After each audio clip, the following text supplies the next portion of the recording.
అవసరాల కోసం మనిషి పెట్టుకున్న మరో పేరు సంబంధాలు. మనిషి యొక్క మనసు ఆనందపరిచేవి ప్రేమ, మర్యాదలు మాత్రమే కాదా? నిజమైన స్నేహం రెండు సమానమైన వ్యక్తుల మధ్య మాత్రమే ఉండగలదు. పగతో నిండిపోయిన హృదయం చావునైనా అంగీకరిస్తుంది గాని స్నేహాన్ని కాదు. స్త్రీ శాపం ఊరికే పోదు, తప్పకుండా నెరవేరుతుంది. అందుకే స్త్రీతో జాగ్రత్తగా ఉండాలి.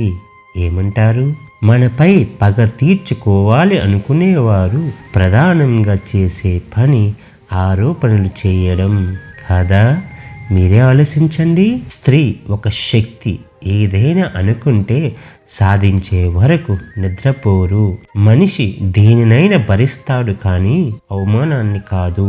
మనం పిల్లల హృదయంలో ఏమి నింపితే అదే వారిలో ఉంటుంది.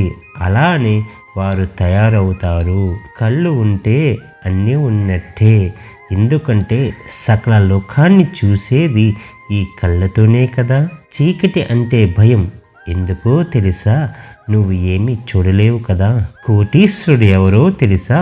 2 కళ్ళు ఉన్నవారు కాదా?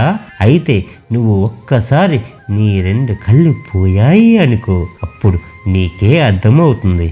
ఏమంటారు? తల్లిదండ్రులు తమ పిల్లల భవిష్యత్తు కోసం కలలు కనకూడదు. ఎందుకంటే వారి జీవితం ఎలా ఉంటుందో మీకు తెలియదు కాబట్టి. ఏమంటారు? నీకు ఎవరిపైన పగ ఉందా? అయితే వెంటనే విడిచిపెట్టు.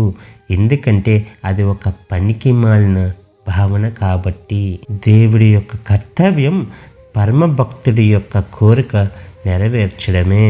మీకు ఏదైతే భయం అనుకుంటారో అదే మీ జీవితంలో తప్పక జరుగుతుంది.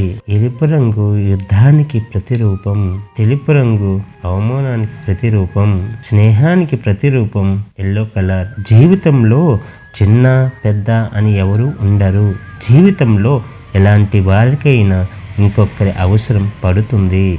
ఏమంటారు? మీరే ఆలోచించండి. వీడియో నచ్చితే లైక్ చేయండి, షేర్ చేయండి, సబ్స్క్రైబ్ చేసుకోండి. Thank you for watching.